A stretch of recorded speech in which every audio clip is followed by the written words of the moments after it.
વિદ્યાર્થી મિત્રો, હવે આપણે જોઈએ પ્રકરણ 1 નું સ્વાધ્યાય. દાખલા નંબર 1.1 ખાલી જગ્યા પૂરો. એ 1 સેન્ટીમીટર બાજુવાળા એક ઘનનું કદ ખાલી જગ્યા મીટર ક્યુબ જેટલું હશે. બી 2 સેન્ટીમીટર ત્રિજ્યા અને 10 સેન્ટીમીટર ઊંચાઈ ધરાવતા નક્કર નળાકારનું પૃષ્ઠ ખાલી જગ્યા મિલીમીટર સ્ક્વેર જેટલું હશે. સી 18 કિલોમીટર પ્રતિ કલાકની ઝડપે ગતિ કરતું એક વાહન 1 સેકન્ડમાં ખાલી જગ્યા મીટર અંતર કાપશે. ડી સીસાની સાપેક્ષ ઘનતા 11.3 છે, તો તેની ઘનતા ખાલી જગ્યા ગ્રામ પ્રતિ સેન્ટીમીટર ક્યુબ અથવા તો ખાલી જગ્યા કિલોગ્રામ પ્રતિ મીટર ક્યુબ હશે. હવે જોઈએ આપણે કે પ્રશ્ન એ 1 સેન્ટીમીટર બાજુવાળા એક ઘનનું કદ ખાલી જગ્યા મીટર ક્યુબ જેટલું હશે. ઘનનું કદ એટલે લંબાઈ ગુણ્યા પહોળાઈ ગુણ્યા ઊંચાઈ, એટલે કે 1 ગુણ્યા 1 ગુણ્યા 1 સેન્ટીમીટર, એટલે આપણો જવાબ થશે કદનો 1 સેન્ટીમીટર ક્યુબ. પણ આપણે જવાબ જોઈએ છે મીટર ક્યુબમાં, તો હવે સેન્ટીમીટર ને મીટરમાં આપણે ફેરવીએ તો 1 સેન્ટીમીટર બરાબર 10⁻² મીટર.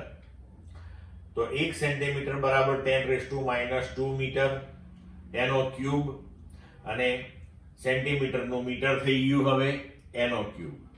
તો આપણું પરિણામ મળશે 10⁻6 મીટર ક્યુબ. હવે પ્રશ્ન બી 2 સેન્ટીમીટર ત્રિજ્યા અને 10 સેન્ટીમીટર ઊંચાઈ ધરાવતા નક્કર નળાકારનું પૃષ્ઠ ક્ષેત્રફળ ખાલી જગ્યા મિલીમીટર સ્ક્વેર જેટલું હશે. તો હવે અહીંયા જુઓ, ત્રિજ્યા તમને 2 સેન્ટીમીટર આપી છે, આપણે પરિણામ મિલીમીટરમાં જોઈએ છે, તો એને આપણે મિલીમીટરમાં લખીએ તો 2 સેન્ટીમીટર એટલે 20 મિલીમીટર. ઊંચાઈ h 10 સેન્ટીમીટર એટલે 10 ગુણ્યા 10 મિલીમીટર બરાબર 100 મિલીમીટર. હવે એનું પૃષ્ઠ ક્ષેત્રફળ લેવાનું છે આપણે.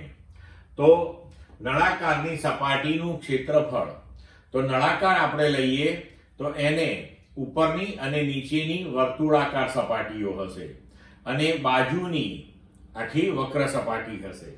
તો એનું ક્ષેત્રફળ થશે ઉપરની વક્ર સપાટી ગોળ સપાટી πr², પછી નળાકારની વક્ર સપાટી 2πrh, અને તળિયાનું જે વર્તુળાકાર સપાટી છે એનું ક્ષેત્રફળ πr². એટલે આ આપણું કુલ ક્ષેત્રફળ થઈ ગયું. હવે πr² વત્તા πr² એટલે 2πr² વત્તા 2πrh. હવે આમાંથી આપણે 2πr કોમન લઈ શકીએ, તો કૌંસમાં રહેશે r વત્તા h. હવે આપણે બધા મૂલ્યો મૂકી દઈએ. 2π એટલે 3.14, r 20, r 20 અને h 100. હવે આ બધા જ મૂલ્યો આપણે મિલીમીટરમાં મૂકેલા છે, એટલે આપણું ક્ષેત્રફળ પરિણામ આવશે 1.5 મિલીમીટર સ્ક્વેર. ક્લિયર? હવે ત્રીજો પ્રશ્ન, 18 કિલોમીટર પ્રતિ કલાકની ઝડપે ગતિ કરતું એક વાહન 1 સેકન્ડમાં ખાલી જગ્યા મીટર અંતર કાપશે. હવે અંતર આપણે મીટરમાં જોઈએ છે, સમય સેકન્ડમાં કયો છે, એનો મતલબ કે તમારે ઝડપ જે છે એને મીટર પ્રતિ સેકન્ડમાં ફેરવવી પડશે. તો હવે જુઓ, v આપેલી છે આપણને 18 કિલોમીટર પ્રતિ કલાક, તો 18 ગુણ્યા 1 કિલોમીટર એટલે 1000 મીટર, 1 કલાક એટલે 3600 સેકન્ડ. તો 1000 ભાગ્યા 3600 તમે ડાયરેક્ટ પણ યાદ રાખી શકો કે કિલોમીટર પ્રતિ કલાકને મીટર પ્રતિ સેકન્ડમાં ફેરવવું હોય તો 5/18 થી તમારે મલ્ટીપ્લાય કરી દેવાનું, કારણ કે આને તમે 5/18 પણ લખી શકો છો. તો આપણે ઝડપ થઈ ગઈ 5 મીટર પ્રતિ સેકન્ડ. હવે 1 સેકન્ડમાં વાહને કાપેલું અંતર, તો અંતર બરાબર ઝડપ ગુણ્યા સમય. ઝડપ 5 મીટર પર સેકન્ડ, સમય 1 સેકન્ડ, એટલે આપણો જવાબ આવ્યો 5 મીટર. હવે ડી સાપેક્ષ ઘનતા 11.3 છે, તો તેની ઘનતા ખાલી જગ્યા ગ્રામ પ્રતિ સેન્ટીમીટર ક્યુબ અથવા ખાલી જગ્યા કિલોગ્રામ પ્રતિ મીટર ક્યુબ હશે. હવે દ્રવ્યની સાપેક્ષ ઘનતા, તો એની પહેલા વ્યાખ્યા જોઈએ કે કોઈ પણ દ્રવ્યની સાપેક્ષ ઘનતા એટલે કે દ્રવ્યની ઘનતા ભાગ્યા પાણીની ઘનતા. તો હવે દ્રવ્યની ઘનતા જો આપણે શોધવી હોય તો દ્રવ્યની ઘનતા બરાબર દ્રવ્યની સાપેક્ષ ઘનતા એને ગુણ્યા પાણીની ઘનતા. તો સીસાની ઘનતા બરાબર સીસાની સાપેક્ષ ઘનતા ગુણ્યા પાણીની ઘનતા થશે. હવે સીસાની સાપેક્ષ ઘનતા તમને આપેલી છે 11.3 ગુણ્યા પાણીની ઘનતા, તો ગ્રામ પ્રતિ સેન્ટીમીટર ક્યુબમાં પાણીની ઘનતા 1 છે, તો 1 ગ્રામ પ્રતિ સેન્ટીમીટર ક્યુબ. તો આપણો જવાબ આવશે 11.3 ગ્રામ પ્રતિ સેન્ટીમીટર ક્યુબ. હવે 11.3 આ ગ્રામને તમે કિલોગ્રામમાં ફેરવો એટલે 10⁻³ ભાગ્યા સેન્ટીમીટર ક્યુબ છે, તો સેન્ટીમીટરને મીટરમાં એટલે 10⁻² અને એનો ક્યુબ, તો આપણો જવાબ મળશે કિલોગ્રામ પ્રતિ મીટર ક્યુબમાં.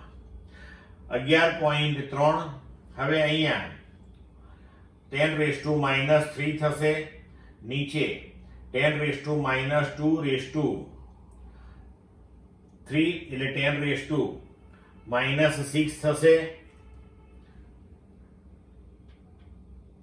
એ 10⁻6 ને આપણે ઉપર લઈ જઈશું એટલે પ્લસ થશે. અહીંયા મિત્રો 10⁻+6 કરી નાખજો, અહીંયા મિસ્ટેક થયેલી છે લખવામાં. તો સીસાની ઘનતા 11.3 ગુણ્યા 10⁻+3 કિલોગ્રામ પ્રતિ મીટર ક્યુબ થશે. ક્લિયર? હવે એક્ઝામ્પલ 1.2 એકમોના યોગ્ય પરિવર્તન દ્વારા ખાલી જગ્યા પૂરો. એ 1 કિલોગ્રામ મીટર સ્ક્વેર સેકન્ડ⁻² બરાબર ખાલી જગ્યા ગ્રામ સેન્ટીમીટર સ્ક્વેર સેકન્ડ⁻². બી 1 મીટર બરાબર ખાલી જગ્યા લાઇટ યર. સી 3 મીટર સેકન્ડ⁻² બરાબર ખાલી જગ્યા કિલોમીટર અવર⁻².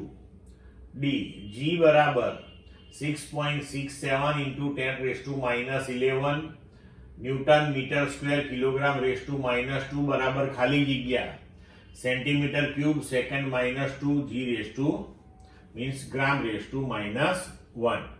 હવે જોઈએ એક પછી એક. એ 1 કિલોગ્રામ મીટર સ્ક્વેર સેકન્ડ⁻² બરાબર ખાલી જગ્યા ગ્રામ સેન્ટીમીટર સ્ક્વેર ઇન્ટુ સેકન્ડ⁻².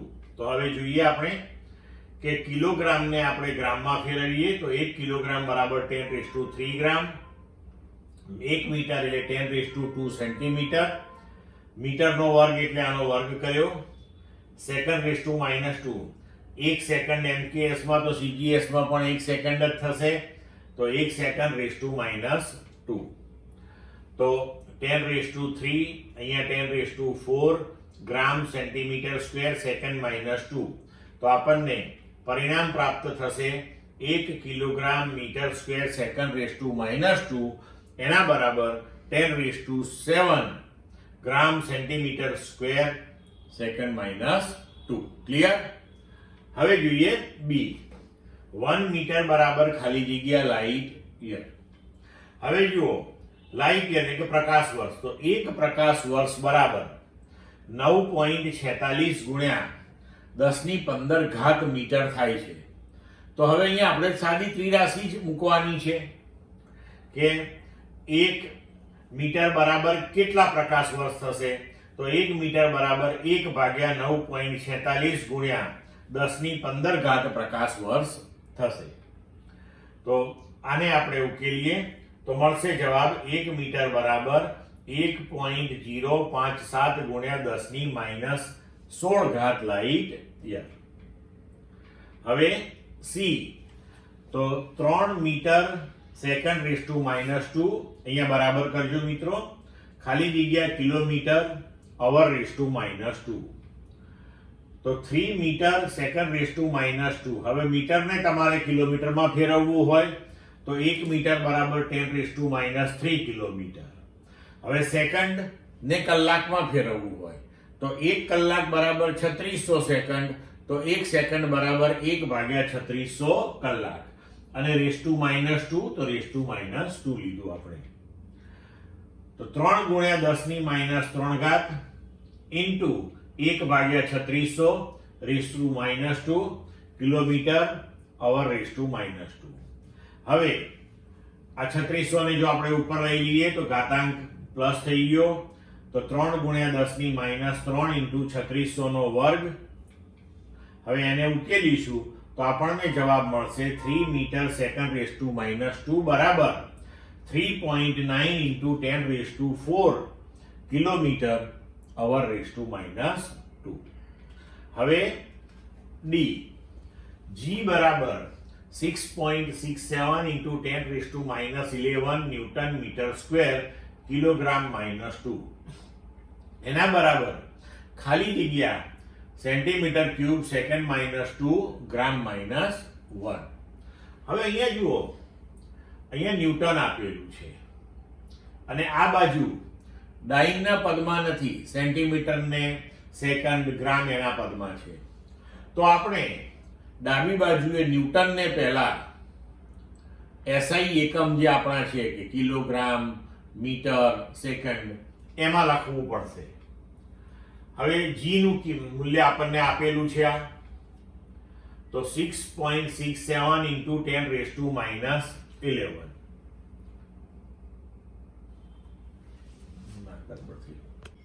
હવે ક્વેશ્ચન ડી, જી બરાબર 6.67 into 10⁻11 newton metre square kilogram raise to -2 બરાબર ખાલી જગ્યા સેન્ટીમીટર ક્યુબ સેકન્ડ -2 ગ્રામ -1. તો હવે અહીંયા આપણને જી ની કિંમત આપેલી છે, એસઆઈ એકમ આપેલો છે આપણને, જમણી બાજુએ આપણે સીજીએસ એકમ લેવાનો છે. તો હવે આપણે આ જે એસઆઈ એકમ છે આપણો એને સીજીએસ માં ફેરવવાનો પ્રયત્ન કરીએ. તો જી બરાબર 6.67 10⁻11. હવે 1 ન્યૂટન, તો 1 ન્યૂટન બરાબર 10⁵ ડાઇન. પછી મીટર સ્ક્વેર, તો 1 મીટર બરાબર 10⁵2 સેન્ટીમીટર, એનો વર્ગ, તો અહીંયા વર્ગ કર્યો. કિલોગ્રામ, તો 1 કિલોગ્રામ એટલે 10⁵3 ગ્રામ, રેસ ટુ -2 તો રેસ ટુ -2 કર્યું આપણે. હવે 6.67 ઇન્ટુ 10⁻11 10⁵5 10⁵2 નો વર્ગ એટલે 10⁴ 10⁵3 રેસ ટુ -2 એટલે 10⁻6, અને આપણો એકમ થઈ ગયો dyne centimetre square gram raise to -2.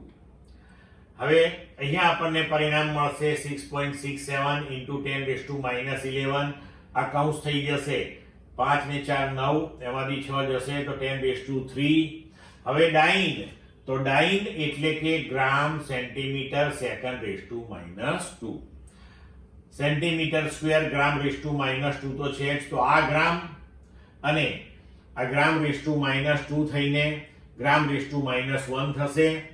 આ સેન્ટીમીટર અને સેન્ટીમીટર સ્ક્વેર થઈને સેન્ટીમીટર ક્યુબ થશે. તો હવે આપણું પરિણામ આવ્યું જી બરાબર 6.67 10⁻11 અને 10⁻3 થઈને આપશે 10⁻8 સેન્ટીમીટર ક્યુબ સેકન્ડ -2 ગ્રામ રેસ ટુ -1. એટલે આપણને આપણો જવાબ મળી ગયો. ક્લિયર? હવે એક્ઝામ્પલ 1.3, ઉષ્મા અથવા ઉર્જાનો એકમ કેલરી છે, તે લગભગ 4.2 જૂલ બરાબર છે, જ્યાં 1 જૂલ બરાબર 1 કિલોગ્રામ મીટર સ્ક્વેર સેકન્ડ -2. ધારો કે એકમોની નવી પ્રણાલીનો ઉપયોગ કરીએ કે જેમાં દળનો એકમ આલ્ફા કિલોગ્રામ, લંબાઈનો એકમ બીટા મીટર અને સમયનો એકમ ગામા સેકન્ડ હોય, તો દર્શાવો કે નવા એકમોના સંદર્ભે કેલરીનું માન alpha raise to -1, beta race to -2 અને ગામા રેસ ટુ 2 છે. હવે જુઓ કે ઉર્જાનો એકમ આપણને આપ્યો છે જૂલ, એટલે કે કિલોગ્રામ મીટર સ્ક્વેર સેકન્ડ -2. તેનું પારિમાણિક સૂત્ર થશે m1L2T⁻².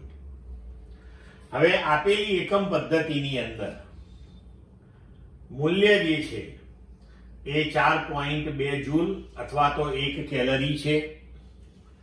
એમાં આપેલ એકમ પદ્ધતિની અંદર દળ આપણે કિલોગ્રામમાં લઈએ છીએ, લંબાઈ મીટરમાં અને સમય સેકન્ડમાં.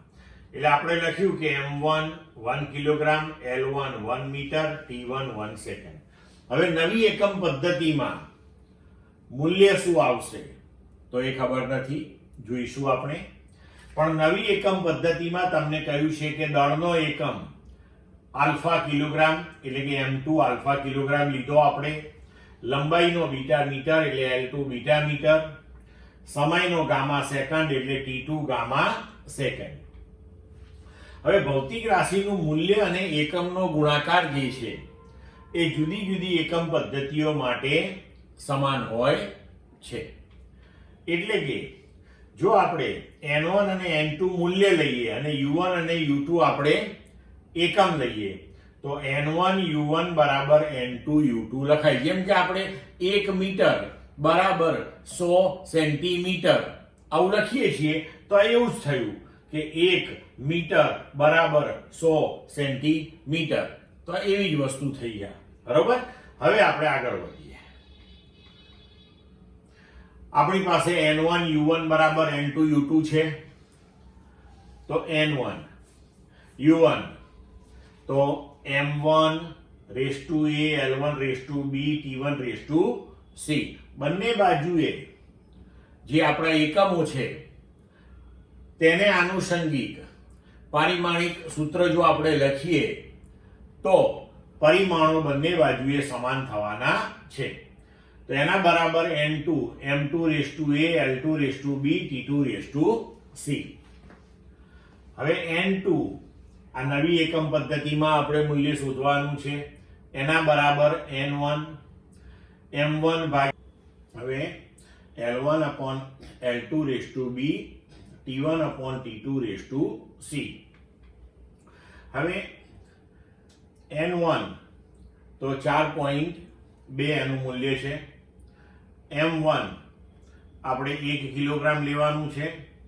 m2 નવી એકમ પદ્ધતિમાં દળ આલ્ફા કિલોગ્રામ લેવાનું છે. આપેલ પદ્ધતિમાં l1 એટલે કે આપણી MKS પદ્ધતિ 1 મીટર અને નવી પદ્ધતિમાં આપણે લંબાઈનો એકમ બીટા મીટર લેવાનો છે. સમય તો કે 1 સેકન્ડ, નવી પદ્ધતિમાં સમય ગામા સેકન્ડ લેવાનો છે, આપણને કહેલું છે રકમમાં. અને ઘાતાંકો આપણે એના એ જ રાખ્યા. હવે n2 બરાબર 4.2, અહીંયા kilogram kilogram, metre metre, second second cancel થઈ જશે. તો 1 upon alpha raise to a, 1 upon beta raise to b, 1 upon gamma raise to c થશે. એટલે આપણે લખી શકીએ કે 4.2 હવે 1 upon આલ્ફા. હવે અહીંયા ઘાતાંકો જે છે એ આપણે જે પારિમાણિક સૂત્ર તૈયાર કર્યું તેને આનુષંગિક 1, 2 અને -2 છે.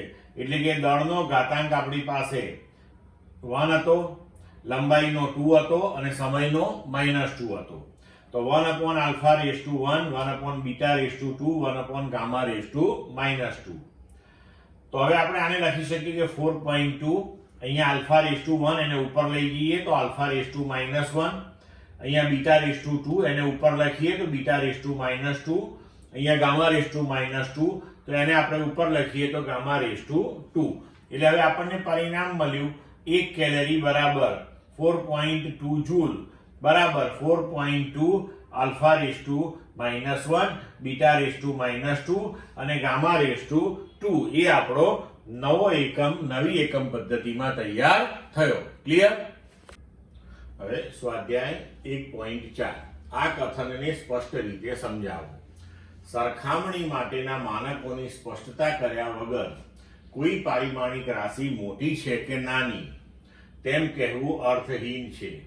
આ બાબતને ધ્યાનમાં રાખી નીચે આપેલ કથનોને જરૂરિયાત મુજબ ફરી લખો. તો આપણે જાણીએ છીએ વ્યવહારમાં કે કોઈ પણ રાશિ, કોઈ પણ વસ્તુ નાની મોટી એવું આપણે રજૂ કરતા હોય તો એ કશાકની સાપેક્ષમાં આપણે સમજવું પડે કે ભાઈ કોની સાપેક્ષમાં એ નાની કે કોની સાપેક્ષમાં મોટી. તો એ અંગેનો આ પ્રશ્ન છે. તો કે પરમાણુઓ ખૂબ જ નાના પદાર્થ છે. બી, જેટ પ્લેન ખૂબ ઝડપથી ચાલે છે. સી, જ્યુપિટરનું દળ ઘણું વધુ છે. ડી, આ રૂમમાં રહેલી હવામાં અણુઓની સંખ્યા ખૂબ જ વધારે છે. એ, ઇલેક્ટ્રોન કરતા પ્રોટોન વધુ દળદાર છે. એફ, પ્રકાશની ઝડપ કરતા ધ્વનિની ઝડપ ખૂબ જ ઓછી હોય છે. હવે જોઈએ આપણે કે આપણને પહેલા કહ્યું છે કે પરમાણુઓ ખૂબ જ નાના પદાર્થ છે, પણ સરખામણી વગર આપણને એનો અંદાજ નહીં આવે કે કેટલા નાના છે. એટલે હવે આપણે આ કથન જે છે એને ફરીથી લખીએ કે ટાંકણીની તીક્ષ્ણ ટપકાની સાઈઝ. હવે ટાંકણી તમે જોયેલી છે, એનું તીક્ષ્ણ ટપકું પણ આપણે ઉપરનું જોયેલું છે, બરોબર? તો એ સાઈઝની સરખામણીમાં પરમાણુ ઘણા જ નાના છે. તો તમને અંદાજ આવી જાય હા હવે કેટલું હશે આ, બરોબર? જેટ પ્લેન ખૂબ ઝડપથી ચાલે છે, તો અહીંયા પણ આપણે સરખામણી કરવાની જરૂરત પડશે. તો એક્સપ્રેસ સુપરફાસ્ટ ટ્રેનની ઝડપ, તો એનાથી આપણે જાણકાર છીએ, ટ્રેનમાં બેઠેલા છીએ આપણને, તો આપણને ખબર છે કે કેટલી ઝડપથી એ જતી હોય છે. તો એના કરતાં પણ જેટ વિમાનની ઝડપ ઘણી જ વધારે છે. તો આપણને અહીંયા આગળ એની ઝડપ વિશે સંપૂર્ણ ખ્યાલ મળે. હવે જ્યુપિટરનું દળ ઘણું વધુ છે, તો અહીંયા પણ સરખામણી કરવી પડશે કે પૃથ્વીના દળની સરખામણીમાં ગુરુનું દળ ઘણું જ વધારે છે. આ રૂમમાં રહેલી હવામાં અણુઓની સંખ્યા ખૂબ જ વધારે છે. તો વધારે એટલે કેટલી વધારે? તો અહીંયા પણ સરખામણી જોઈશે કે 1 મોલમાં રહેલા હવાના અણુઓ, તે આપણે જાણીએ છીએ કે 10⁻23 ના ઓર્ડરમાં હોય છે એરિયા.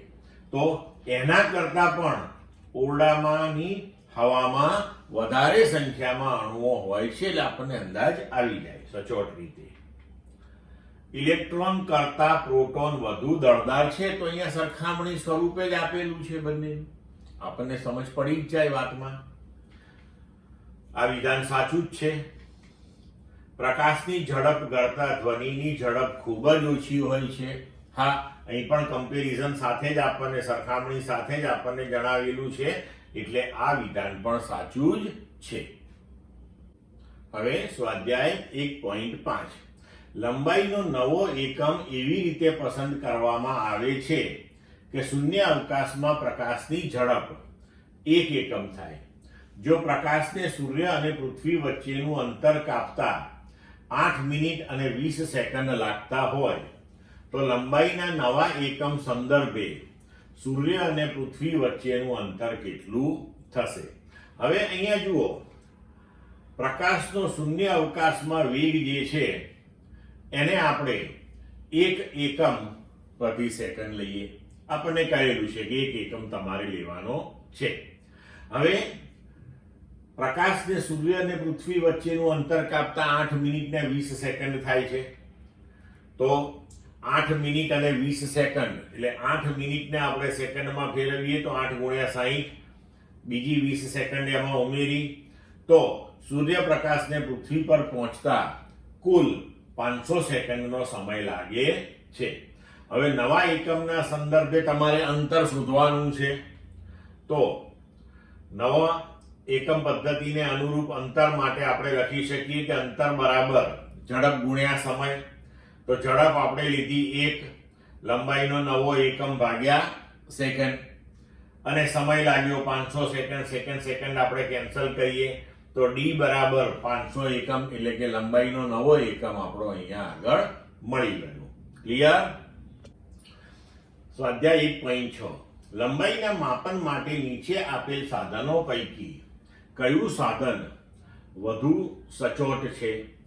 એ, વર્નિયર કેલિપર્સ, જેના વર્નિયર માપમાં 20 વિભાગ છે. બી, એક સ્ક્રૂ ગેજ જેનું પેચ અંતર 1 મિલીમીટર અને વર્તુળાકાર સ્કેલ પર 100 વિભાગ છે. સી, એક પ્રકાશીય યંત્ર જે પ્રકાશની તરંગ લંબાઈ સુધીની લંબાઈ માપી શકે છે. તો હવે જુઓ, આપણે અહીંયા જોવાનું છે કે કયું સાધન વધુ સચોટ છે. તો જે સાધન લઘુત્તમ માપ સારામાં સારી રીતે માપી શકતું હોય, એટલે કે આ ત્રણેયમાંથી જેની લઘુત્તમ માપ શક્તિ સૌથી સારી હોય એને આપણે સારામાં સારું યંત્ર કહી શકીએ. એટલે કે ઓછામાં ઓછા મૂલ્યનું પણ માપન જે સારી રીતે કરી શકે એ સાધન વધારે સારું ગણાય. તો આપણે દરેકે દરેક સાધન જે આપણને કહ્યું છે એની લઘુત્તમ માપ શક્તિઓ કેટલી છે, એટલે કે સૌથી ઓછામાં ઓછું માપન એ કેટલું લઈ શકે છે એ આપણે જોઈએ પહેલા. તો વર્નિયર કેલિપર્સ, સ્ક્રૂ ગેજ, આ બધા જે સાધનો છે એને અનુરૂપ તમારે પ્રયોગશાળાની અંદર પ્રયોગો કરવાના આવે છે. એટલે આ સાધનોનો ઉપયોગ કરીને તમે વાસ્તવિક રીતે પ્રયોગશાળામાં માપનો લેવાના છો, કારણ કે આ તમારા સિલેબસમાં છે. તો એમાં આપણે જોઈએ કે વર્નિયર કેલિપર્સ કે જેના વર્નિયર માપમાં 20 વિભાગ છે, તો હવે એની લઘુત્તમ માપ શક્તિ આપણે લઈએ તો એના માટેનું સમીકરણ છે કે 1MSD, એટલે કે MSD એટલે મેઇન સ્કેલ ડિવિઝન, એટલે કે મુખ્ય સ્કેલ જે છે એના એક કાપાનું મૂલ્ય ઓછા એક VSD. VSD એટલે કે વર્નિયર સ્કેલ ડિવિઝન, એટલે કે વર્નિયર કેલિપર્સનો જે વર્નિયર સ્કેલ છે, નાનો સ્કેલ છે, એના ઉપર એક ડિવિઝનનું મૂલ્ય કેટલું છે. હવે 1MSD અને અહીંયા આપણને કહેલું છે કે વર્નિયર કેલિપર્સના વર્નિયર માપમાં 20 વિભાગ છે, તો એક વિભાગનું મૂલ્ય થઈ ગયું 19/20. હવે આનું પરિણામ આવશે 1/20 MSD, બરોબર, એટલે કે મુખ્ય સ્કેલના મૂલ્યની અંદર આપણે આને લઈ આવ્યા. તો હવે મુખ્ય સ્કેલના એક કાપાનું મૂલ્ય એ મિલીમીટરમાં હોય છે વર્નિયર કેલિપર્સ ઉપર, અને તમે પ્રયોગશાળામાં જોશો એટલે તમને ખ્યાલ આવી જ જશે. તો હવે આનું લઘુત્તમ માપ શક્તિ થઈ ગઈ 1/20 મિલીમીટર. હવે એને આપણે લખી શકીએ 200 સેન્ટીમીટર. ક્લિયર? હવે એને અનુસંગી તમે લખી શકો કે 0.005 સેન્ટીમીટર. હવે આગળ જઈએ આપણે કે સ્ક્રૂ ગેજનું પેચ અંતર 1 મિલીમીટર ને વર્તુળાકાર સ્કેલ ઉપર 100 વિભાગ છે. તો હવે આની લઘુત્તમ માપ શક્તિ માટેનું સૂત્ર છે કે પેચ ભાગ્યા વર્તુળાકાર સ્કેલ પરના કુલ વિભાગો. આ સ્ક્રૂ ગેજ પણ તમારે પ્રયોગશાળામાં વાપરવાનો આવશે મિત્રો, એટલે એનો જ્યારે ઉપયોગ કરશો ત્યારે તમને સંપૂર્ણ ખ્યાલ આવી જશે આના વિશે. હવે તમને કહેલું છે કે 1 મિલીમીટર ભાગ્યા વર્તુળાકાર સ્કેલ પર 100 વિભાગ, તો 0.01 મિલીમીટર, એટલે તમે લખી શકો 0.001 સેન્ટીમીટર. હવે પ્રકાશીય યંત્ર કે જે પ્રકાશની તરંગ લંબાઈ સુધીની લંબાઈ માપે છે, તો પ્રકાશની તરંગ લંબાઈ આપણે 10⁻⁻5 સેન્ટીમીટરના ઓર્ડરની લઈએ તો 0.00001 સેન્ટીમીટર તમે લઈ શકો. તો હવે અહીંયા આપણે જોઈ શકીએ છીએ કે સૌથી નાનામાં નાની લઘુત્તમ માપ શક્તિ આ પ્રકાશીય યંત્રની આવી. તો હવે અહીંયા આગળ તમે લઘુત્તમ માપ સૌથી ઓછું એ આનું હોવાથી કહી શકીશું કે પ્રકાશીય યંત્ર જે છે એ સૌથી વધારે ચોકસાઈ વાળું છે, કારણ કે તેની લંબાઈ સૌથી ઓછી છે. ક્લિયર મિત્રો? સ્વાધ્યાય 1.7. એક વિદ્યાર્થી 100 મોટવણી ધરાવતા માઇક્રોસ્કોપ વડે માનવ વાળની જાડાઈ માપે છે. તે 20 અવલોકનો નોંધે છે અને નક્કી કરે છે કે માઇક્રોસ્કોપના દ્રશ્ય ક્ષેત્રમાં વાળની જાડાઈ 3.5 મિલીમીટર છે.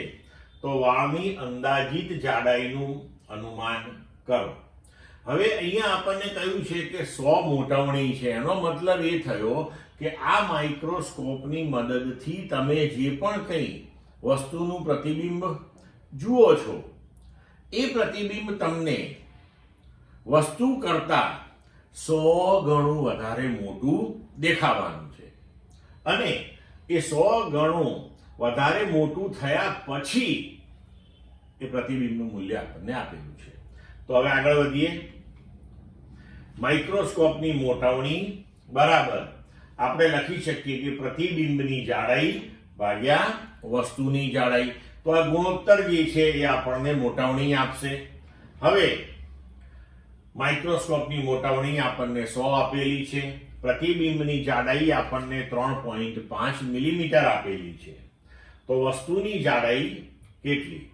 તો વસ્તુની જાડાઈ બરાબર 3.5 ભાગ્યા 100 મિલીમીટર એટલે કે 0.035 મિલીમીટર. ક્લિયર? સ્વાધ્યાય 1.8 નીચેના પ્રશ્નોના જવાબ આપો. એ તમને એક દોરી અને મીટર પટ્ટી આપેલ છે, તમે દોરીની જાડાઈ કેવી રીતે નક્કી કરશો? બી, એક સ્ક્રૂ ગેજમાં પેચ અંતર 1 મિલીમીટર અને વર્તુળાકાર સ્કેલ પર 200 વિભાગ છે. શું તમે વિચારી શકો કે વર્તુળાકાર સ્કેલ પર વિભાગોની સંખ્યા સ્વેચ્છાએ વધારીને તેની સચોટતા વધારી શકાય? સી, પાતળા બ્રાસના સળિયાનો વ્યાસ વર્નિયર કેલિપર્સ વડે માપવામાં આવે છે. ફક્ત 5 અવલોકનો દ્વારા મેળવેલ પરિણામની સરખામણીમાં 100 અવલોકનો વડે મેળવેલ વ્યાસનું અપેક્ષિત પરિણામ શા માટે વધુ વિશ્વસનીય હશે? હવે જુઓ કે એક દોરી અને મીટર પટ્ટી આપી છે, તો દોરીની જાડાઈ કેવી રીતે નક્કી કરીશું? તો મીટર પટ્ટી ઉપર જે લઘુત્તમ માપ આપણે લઈ શકીએ 1 મિલીમીટર હોય, દોરીની જાડાઈ તો એના કરતા ઓછી હોય. તો હવે મીટર પટ્ટીનો ઉપયોગ કરીને કેવી રીતે માપવું? તો હવે આમાં આપણે શું કરીશું? જુઓ કે આપેલા દોરાને પેન્સિલ પર એકબીજાને અડકે અને નજીક નજીક રાખીને વીંટાળવામાં આવે. પેન્સિલ ઉપર આપણે આમ દોરો વીંટવાનો આખો, બરાબર? તો પેન્સિલ પર ઘણા બધા આટા વાળું એક આખું ગૂંચળું તૈયાર થાય. આ ગૂંચળાની લંબાઈ આપણે મીટર પટ્ટીથી માપી લેવાની અને એ ગૂંચળામાં જે આટાઓની સંખ્યા છે એ પણ આપણે માપી લેવાની. હવે ધારો કે ગૂંચળાની લંબાઈ આપણને L મળી અને આટાઓની સંખ્યા આપણને N મળી, બરાબર?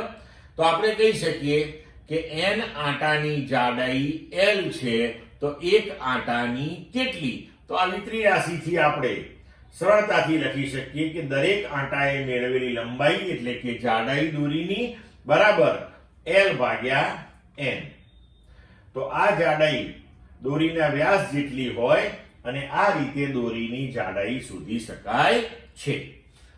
હવે બીજો પ્રશ્ન. એક સ્ક્રૂ ગેજમાં પેચ અંતર 1 મિલીમીટર અને વર્તુળાકાર સ્કેલ પર 200 વિભાગ છે. શું તમે વિચારી શકો કે વર્તુળાકાર સ્કેલ પર વિભાગોની સંખ્યા સ્વેચ્છાએ વધારીને તેની સચોટતા વધારી શકાય?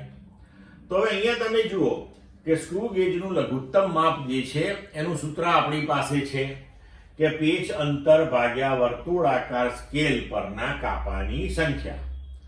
તો અહીંયા દેખીતી રીતે જ આપણને લાગે કે 1 ભાગ્યા આપણે અહીંયા 200 લખીએ તો આ 200 જે છે કાપાની સંખ્યા એ આપણે વધારીએ તો લઘુત્તમ માપ ઘટે. તો વર્તુળાકાર સ્કેલ પરના કાપાની સંખ્યા વધારીએ તો સ્ક્રૂ ગેજનું લઘુત્તમ માપ ઘટે છે. નો ડાઉટ એનાથી માપન પણ તમને ચોકસાઈ વાળું મળે, પણ તકલીફ અહીંયા એ છે કે અહીંયા આગળ ગોળાકાર ભાગ પર વધારે સંખ્યામાં સરખા અંતરે કાપા પાડવાનું મુશ્કેલ કામ છે, બરોબર?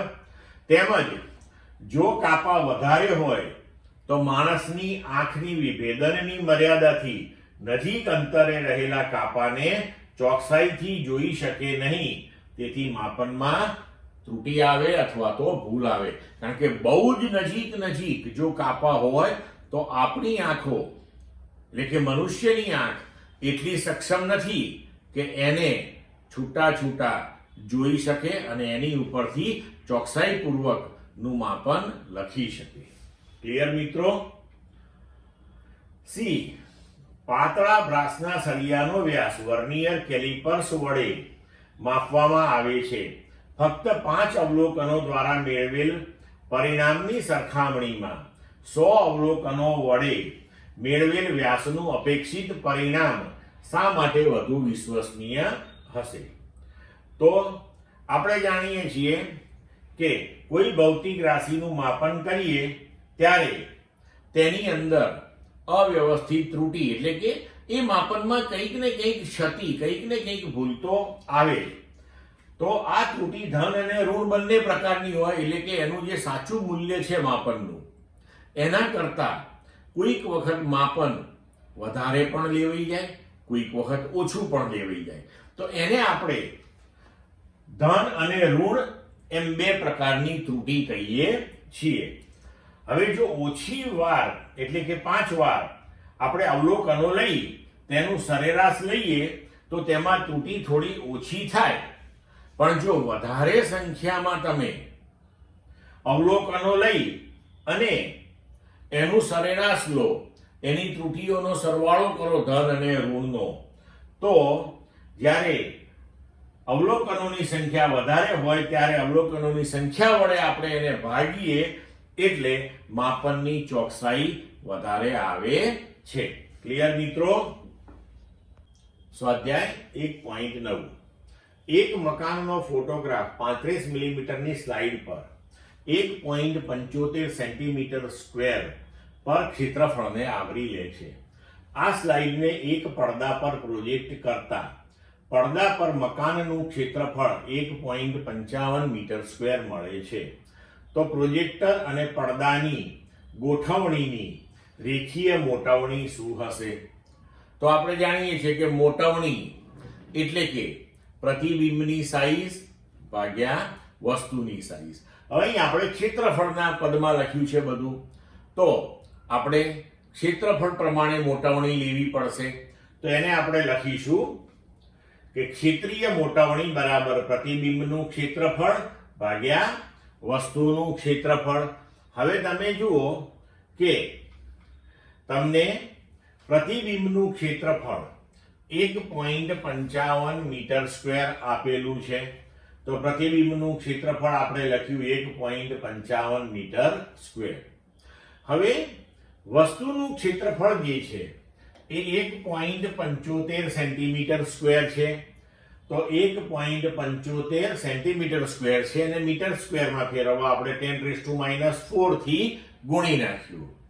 તો હવે આનો જવાબ મળશે આપણને 0.8857 into 10⁴ એટલે કે 8857. હવે આપણને કહ્યું છે કે રેખીય મોટવણી શું છે, બરોબર? રેખીય મોટવણી આપણને કહી છે. તો ક્ષેત્રફળ ઉપરથી આપણે રેખીય મોટવણી લેવી હોય તો આપણે ક્ષેત્રીય મોટવણી જે છે એનું વર્ગમૂળ લેવું પડે, કારણ કે ક્ષેત્રફળ આપણને લંબાઈ અને પહોળાઈના માપનમાં મળતું હોય છે. તો રેખીય મોટવણી એટલે વર્ગમૂળમાં ક્ષેત્રીય મોટવણી. તો રેખીય મોટવણી બરાબર √8857 એટલે કે આપણું પરિણામ મળશે આપણને 94.1. ક્લિયર મિત્રો? સ્વાધ્યાય 1.10. નીચે આપેલ સંખ્યાઓમાં સાર્થક અંકો નક્કી કરો. A 0.007 metre square, B 2.64 into 10⁻24 kilogram, C 0.2370 gram પર centimetre cube, D 6.320 joule, E 0.000632 metre square. હવે જોઈએ આપણે તો સાર્થક અંકો અને સાર્થક અંકની સંખ્યા એ આપેલા આ જે મૂલ્યો છે એમાં કેટલી અને કઈ કઈ છે એ આપણે નક્કી કરીએ. હવે તો પહેલી રકમ અથવા તો પહેલું માપન આપણું 0.007. હવે આપણે આના નિયમો ભણી ગયા છીએ કે દશાંશ ચિહ્ન પછીના શૂન્યો અને પ્રથમ જે શૂન્ય સિવાયની સંખ્યા છે એની આગળના શૂન્યો, તો અહીંયા આગળ દશાંશ ચિહ્ન પછી અને 7 ની આગળના શૂન્યો જે છે એ સાર્થક અંકો તરીકે ગણાતા નથી. એનો મતલબ કે આની અંદર સાર્થક અંક જે છે એ માત્ર 7 છે, એટલે કે સાર્થક અંકની સંખ્યા જે થઈ એ માત્ર 1 થઈ. બી 2.64 into 10⁻24 કિલોગ્રામ.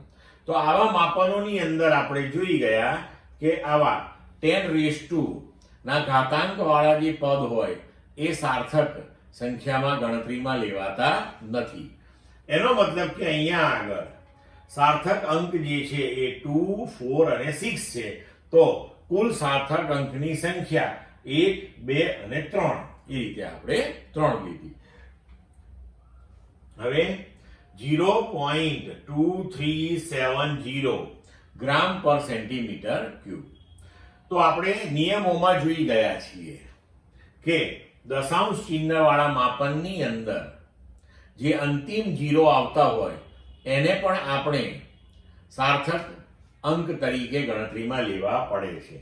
એટલે કે અહીંયા 2, 3, 7 અને 0 એ બધા જ સાર્થક અંકો થશે. તો 1, 2, 3 અને 4 સાર્થક અંકની સંખ્યા થઈ ગઈ 4. હવે ડી 6.320 જૂલ. તો જેમ હમણાં આગળ આપણે નક્કી કર્યું એમ દશાંશ ચિહ્ન પછી ના માપનની અંદર જે અંતિમ શૂન્ય આવતા હોય એ આપણે ગણતરીમાં લેવાના હોય છે, અને બાકી અશૂન્ય તો બધા જ લેવાના છે અંકો આપણે. તો અહીંયા 6, 3, 2 અને 0 આ બધા જ સાર્થક અંકો ગણાશે.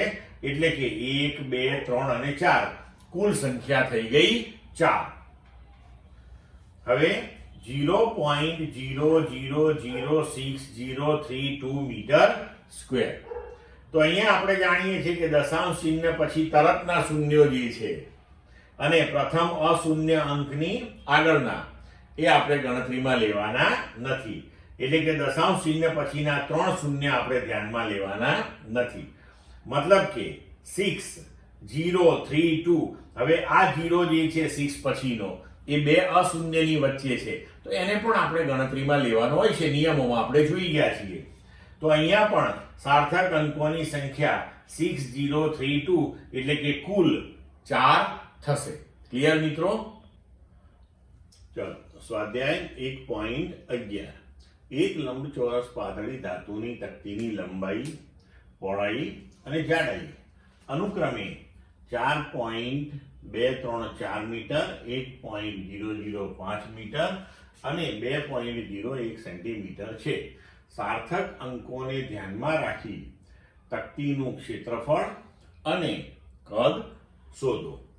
હવે અહીં જુઓ, આપણને લંબાઈ, પહોળાઈ અને જાડાઈ આ 3 વસ્તુ આપણને આપેલી છે. અહીંયા આગળ જાડાઈ આપણને 2.01 સેન્ટીમીટર છે. લંબાઈ અને પહોળાઈ મીટરમાં છે, તો આપણે આને મીટરમાં ફેરવી દીધું એટલે 0.0201 મીટર.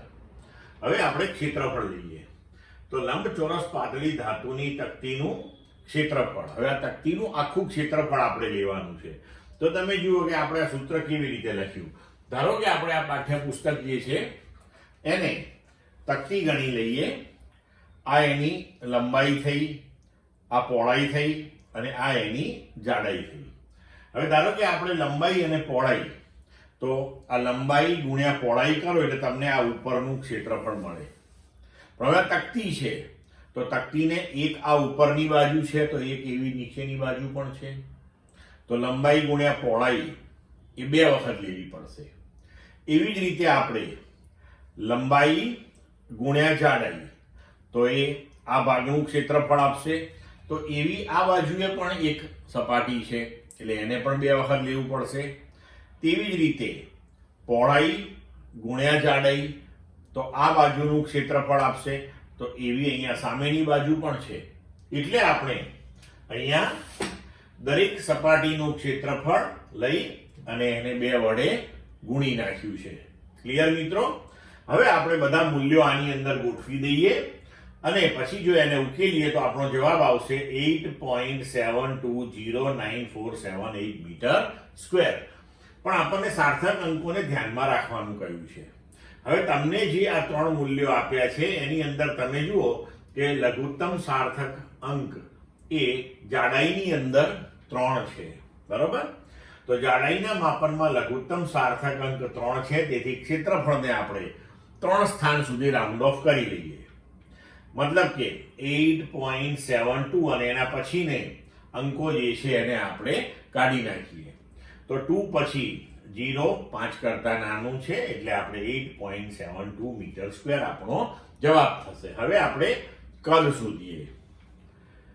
તો લંબઘનનું કદ લંબાઈ ગુણ્યા પહોળાઈ ગુણ્યા ઊંચાઈ. તો ત્રણેય કિંમતો આપણે અહીંયા ગોઠવી દીધી મીટરમાં જ. તો આપણો આન્સર થઈ ગયો 0.085528917. હવે આને પણ આપણે એવી જ રીતે 3 અંક સુધી રાખવાનો છે. તો હવે આપણે 0.0855 સુધી એને આપણે અટકાવી દઈએ.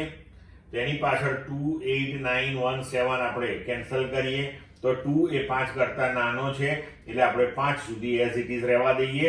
0.0855 મીટર ક્યુબ. તો આ આપણો થઈ ગયું કદનો જવાબ. ક્લિયર? સ્વાધ્યાય 1.12 પ્રોવિઝન સ્ટોરની તુલા વડે માપેલ એક બોક્સનું દળ 2.300 કિલોગ્રામ મળે છે. હવે આ બોક્સમાં 20.15 ગ્રામ અને 20.17 ગ્રામ દળના સોનાના 2 ટુકડા મૂકવામાં આવે છે. તો એ બોક્સનું કુલ દળ કેટલું થશે? બી યોગ્ય સાર્થક અંક સુધી બંને ટુકડાના દળનો તફાવત કેટલો થશે? તો હવે જુઓ, બોક્સનું દળ આપણને આપ્યું છે 2.3 કિલોગ્રામ. પછી સોનાનો જે ટુકડો છે એમાં પ્રથમ ટુકડાનું 20.15 ગ્રામ, તો એને આપણે કિલોગ્રામમાં લખીએ તો 0.0215. બીજા ટુકડા માટે 20.17 તો 0.02017 કિલોગ્રામ. આ બધાનો સરવાળો કરીએ આપણે એટલે આપણને જવાબ મળ્યો આ. પણ હવે આપણે પાછું યોગ્ય સાર્થક અંક સુધી જોવાનું છે. તો લઘુત્તમ સાર્થક અંક આપણે દશાંશ ચિહ્ન પછી લેવાનો છે. તો દશાંશ ચિહ્ન પછીનો લઘુત્તમ સાર્થક અંક 1 હોવાથી આપણે એક જ સાર્થક અંક સુધી અહીંયા જવાબ લખીશું. એટલે આપણો જવાબ થઈ જશે 2.3 કિલોગ્રામ. હવે તફાવતની વાત કરીએ તો સોનાનો બીજો ટુકડો જે છે 20.17 નો છે, પહેલો ટુકડો 20.15 નો છે. તો હવે એનો તફાવત થશે 0.02 ગ્રામ. તો અહીંયા પણ આપણે દશાંશ ચિહ્ન પછી આ બંને રકમની અંદર તમે જુઓ કે દશાંશ ચિહ્ન પછી 2 સાર્થક અંકો છે. એટલે આને આપણે દશાંશ ચિહ્ન પછી 2 સાર્થક અંક સુધી લખવું જોઈએ. તો બંને ટુકડાના દળનો તફાવત આપણે આ રીતે 0.02 ગ્રામ રાખીશું. ક્લિયર? સ્વાધ્યાય 1.13 એક વિદ્યાર્થી ભૌતિક વિજ્ઞાનમાં પ્રચલિત એવા કોઈ કણના ચલિત દળ m અને સ્થિર દળ m0 તથા કણનો વેગ v અને પ્રકાશની ઝડપ c વચ્ચેનો સંબંધને લગભગ સાચો યાદ રાખીને લખે છે. આ સંબંધ પ્રથમ આલ્બર્ટ આઇન્સ્ટાઈનના વિશિષ્ટ સાપેક્ષતાના સિદ્ધાંતના પરિણામ સ્વરૂપે મળેલ છે. અહીંયા છે કરી નાખજો મિત્રો. તે m બરાબર m0 upon 1 minus v square raised to 1/2 લખે છે. અનુમાન કરો કે c ને ક્યાં મૂકવો જોઈએ. હવે આપણે જાણીએ છીએ કે કોઈ પણ સમીકરણ આપણે લઈએ તો એ ત્યારે જ સાચું કહેવાય કે પારિમાણિક દ્રષ્ટિએ સાચું હોય, એટલે કે બંને તરફના પારિમાણિક સૂત્રો સમાન થતા હોય.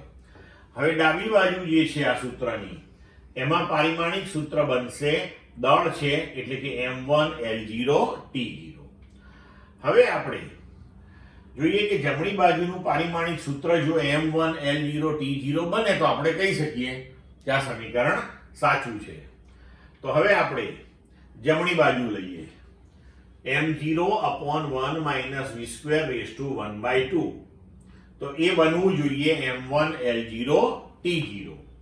હવે m0 એ દળ છે તો એનું થશે m1 L0 T0 upon 1 minus v square raised to 1/2 બરાબર m1 L0 T0. હવે આ બંને બાજુએ m1 L0 T0 કેન્સલ થઈ અને m0 L0 T0 આપશે. તો આપણે આને સૂત્રનો કરતા બનાવીએ તો 1 minus v square raised to 1/2 બરાબર m0 L0 T0. હવે અહીંયા જુઓ મિત્રો કે આ 1 છે એટલે એનું પારિમાણિક સૂત્ર થશે m0 L0 T0. તો v square નું પણ શું થવું જોઈએ m0 L0 T0 એ થવું જોઈએ આ પદ માટે. પણ હવે v નું એવું ના થાય, એનો સ્ક્વેર કરો એટલે શું મળે આપણને m0 L2 T-2 મળે. પણ જો વેગના વર્ગને વેગના વર્ગ વડે આપણે ભાગી નાખીએ તો પછી આ પદ જે છે એ પરિમાણ રહિત બની જાય. તો આપણને કહ્યું છે કે c પ્રકાશનો વેગ છે. તો હવે જો આપણે આ પદની અંદર v સ્ક્વેર ભાગ્યા c સ્ક્વેર કરી નાખીએ તો ડાબી બાજુ અને જમણી બાજુ બધું પરિમાણ રહિત બની જાય. એનો મતલબ કે જે આપણે સમીકરણ લખ્યું હતું એને સાચો સંબંધ બનાવવા માટે આપણે આવી રીતે લખવું પડે કે m બરાબર m0 upon 1 minus v square ભાગ્યા c સ્ક્વેર રેઝ ટુ 1/2. સમજ પડી મિત્રો બધાને? સ્વાધ્યાય 1.14 પરમાણ્વીય માપક્રમની લંબાઈનો સુવિધાજનક એકમ એંગસ્ટ્રોમ છે અને તેને એ અને ઉપર 0 એવી રીતના બતાવાય છે. તો 1 એંગસ્ટ્રોમ બરાબર 10⁻⁻10 મીટર આ એંગસ્ટ્રોમની સંજ્ઞા છે દ્વારા દર્શાવાય છે. હાઇડ્રોજન પરમાણુનો વિસ્તાર 0.5 એંગસ્ટ્રોમ છે તો એ આપણે ત્રિજ્યા તરીકે લઈશું. તો 1 મોલ હાઇડ્રોજન પરમાણુઓનું આણ્વિક કદ મીટર ક્યુબમાં કેટલું થશે? તો H2 ના એક પરમાણુની ત્રિજ્યા આપણને 0.5 એંગસ્ટ્રોમ આપી છે. 1 એંગસ્ટ્રોમ એટલે 10⁻10 મીટર. તો 0.5 ગુણ્યા 10⁻10 મીટર આપણે ત્રિજ્યા થઈ. હવે પરમાણુનું કદ આપણે લઈએ તો આપણે એને એક ગોળો ગણી લઈએ તો 4/3 પાઈ r ક્યુબ એનું કદ થશે. 4/3 પાઈની અને r ની કિંમતો મૂકી દેતા આપણો જવાબ આવશે 0.5233 into 10⁻30. હવે એને આપણે આ રીતે લખી શકીએ કે 5.233 into 10⁻31 મીટર ક્યુબ. તો 1 મોલ H2 માં પરમાણુઓની સંખ્યા એ એવોગેડ્રો અંક જેટલી એટલે કે 6.023 into 10⁻23 થશે. હવે આપણે એક પરમાણુનું કદ શોધ્યું તો આટલા પરમાણુઓનું કેટલું? આટલા પરમાણુઓનું શોધીએ એટલે ઓટોમેટિક 1 મોલનું મળી ગયું કહેવાય. તો 1 મોલ H2 ના પરમાણુનું કદ બરાબર એક પરમાણુનું કદ ગુણ્યા એવોગેડ્રો અંક. તો હવે આ બધા મૂલ્યો આપણે અહીંયા ગોઠવીને એને ઉકેલીશું તો આપણો જવાબ આવશે 3.152 into 10⁻7 મીટર ક્યુબ. તો આને તમે લગભગ 3 ગુણ્યા 10⁻7 મીટર ક્યુબ લખી શકો. ક્લિયર? સ્વાધ્યાય 1.15 1 મોલ આદર્શ વાયુ પ્રમાણભૂત તાપમાને અને દબાણે 22.4 લીટર જગ્યા એટલે કે મોલર કદ રોકે છે. તો 1 મોલ હાઇડ્રોજન વાયુ માટે મોલર કદ અને પરમાણ્વિક કદનો ગુણોત્તર શું થશે? શા માટે આ ગુણોત્તર ઘણો મોટો છે? હાઇડ્રોજન અણુનું પરિમાણ આપણે 1 એંગસ્ટ્રોમ જેટલું લેવાનું કહેલું છે. તો હવે 1 મોલ આદર્શ વાયુનું મોલર કદ જે છે એ આપણને આપ્યું છે 22.4 લીટર. એને આપણે મીટર ક્યુબમાં લઈએ તો 22.4 ગુણ્યા 10⁻³ મીટર ક્યુબ થશે. હવે 1 મોલ હાઇડ્રોજનના પરમાણુનું કદ તો કે 4/3 પાઈ r ક્યુબ ઇન્ટુ Na એટલે એવોગેડ્રો નંબર. તો બધા મૂલ્યો આપણે અહીંયા આગળ ગોઠવી દઈએ. હવે જો 4/3 3.14 અહીંયા આપણને અણુનું પરિમાણ આપ્યું છે 1 એંગસ્ટ્રોમ, તો આપણે પરમાણુ માટે 0.5 × 10⁻10 મીટર લઈ અને એવોગેડ્રો અંક મૂક્યો, તો આપણો જવાબ થયો 3.152 × 10⁻7 મીટર ક્યુબ, જે આગળથી જ આપણે ડાયરેક્ટ લખવું હોય તો લખી શકીએ. હવે મોલર કદ અને 1 મોલ પરમાણુનું કદ, તો મોલર કદ 22.4 × 10⁻³ અને 1 મોલ પરમાણુનું કદ 3.152 × 10⁻7, તો આનો જવાબ આવશે 7.1 × 10⁴. હવે આ ગુણોત્તર ખૂબ મોટો આવ્યો. આપણને પૂછ્યું છે કે શા માટે આ ગુણોત્તર ઘણો મોટો છે, તો એ એટલા માટે મોટો છે કે વાયુમાં પરમાણુઓ વચ્ચેના અંતરો જે છે એ પ્રમાણમાં ઘણા મોટા હોય છે, એથી એ વધારે કદ રોકે છે. ક્લિયર? સ્વાધ્યાય 1.16 નીચેનું સામાન્ય અવલોકન સ્પષ્ટપણે સમજાવો. ઝડપથી ગતિ કરતી એક ટ્રેનની બારીમાંથી તમે બહાર જુઓ તો નજીકના ઝાડ, મકાનો વગેરે ટ્રેનની ગતિની વિરુદ્ધ દિશામાં ગતિ કરતા દેખાય છે, પરંતુ દૂરના પદાર્થો, પર્વત શિખરો, ચંદ્ર, તારા વગેરે સ્થિર દેખાય છે. હકીકતમાં તમે ગતિ કરી રહ્યા હોય અંગેના સભાન હોવાથી આ દૂરના પદાર્થો તમારી સાથે ગતિ કરતા જણાય છે. તો હવે આવું કેમ થાય છે? તો આપણે વસ્તુ અને માણસની આંખને જોડતી જે રેખા હોય એને આપણે દ્રષ્ટિ રેખા કહીએ છીએ. હવે અહીંયા શું થશે કે ગતિ કરતી ટ્રેનમાં બેઠેલો માણસ જ્યારે નજીકની વસ્તુઓને જુએ ત્યારે દ્રષ્ટિ રેખા જે છે આપણી, એની ઝડપ ખૂબ જ હોય છે વધારે, એટલે કે એની જે દિશા છે એ ખૂબ જ ઝડપથી બદલાતી હોય છે, અને આ વસ્તુઓ ટ્રેનની ગતિની વિરુદ્ધ દિશામાં ગતિ કરતી આપણને દેખાય છે. જ્યારે દૂરની વસ્તુઓ માટે દ્રષ્ટિ રેખાની દિશા જે છે ખૂબ જ ધીમેથી બદલાતી હોવાથી દૂરની વસ્તુઓ આપણને સ્થિર જણાય છે. ક્લિયર મિત્રો? સ્વાધ્યાય 1.17 સૂર્ય એક ગરમ પ્લાઝ્મા આયનીકૃત દ્રવ્ય છે જેની અંદરના ગર્ભનું તાપમાન 10⁷ કેલ્વિનથી વધારે અને બાહ્ય પૃષ્ઠનું તાપમાન 6000 કેલ્વિન છે. આટલા ઊંચા તાપમાને કોઈ પણ પદાર્થ ઘન કે પ્રવાહી અવસ્થામાં રહી શકે નહીં. સૂર્યની દળ ઘનતા ઘન અને પ્રવાહી અથવા વાયુઓની ઘનતાઓમાંથી કયા વિસ્તારમાં હોવાની તમને ધારણા છે? તમારું અનુમાન સાચું છે તેની ચકાસણી નીચે આપેલી માહિતી પરથી નક્કી કરી શકો છો.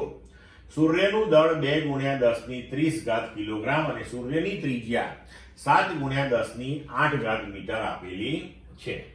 તો હવે સૂર્યની ઘનતા બરાબર આપણે લખી શકીએ, ઘનતા બરાબર દળ ભાગ્યા કદ. તો સૂર્યનું દળ ભાગ્યા સૂર્યનું કદ, તો સૂર્યનું દળ આપણે કેપિટલ M લઈએ અને સૂર્યનું કદ 4/3πr³, જ્યાં r જે છે સૂર્યની ત્રિજ્યા લઈએ આપણે. હવે દળ આપણને આપ્યું છે 2 × 10⁻30, આ છેદમાંથી છેદ 3 ઉપર લઈ ગયા એટલે અહીંયા લખ્યો 4 3.40 અને ત્રિજ્યા 7 × 10⁸ અને એનો ક્યુબ. હવે આને જો આપણે ઉકેલીએ તો આપણો જવાબ આવશે 1.4 × 10⁻³ કિલોગ્રામ પર મીટર ક્યુબ. એને જો તમે CGS માં લખો તો 1.4 ગ્રામ પ્રતિ સેન્ટીમીટર ક્યુબ. તો સૂર્યની ઘનતા એ ઘન અને પ્રવાહી સ્વરૂપના વિસ્તારમાં થઈ, કારણ કે 10⁻³ કિલોગ્રામ પર મીટર ક્યુબ આ ઘનતા એ ઘન પદાર્થો અને પ્રવાહી પદાર્થોની હોય છે, એટલે કે એની રેન્જમાં થઈ કહેવાય. ક્લિયર મિત્રો? તો સૂર્યની અંદરના કોરના લીધે અંદર તરફ આકર્ષણ બળ લાગે, એના લીધે કરીને આ ઘનતા આટલી બધી ઊંચી હોય છે.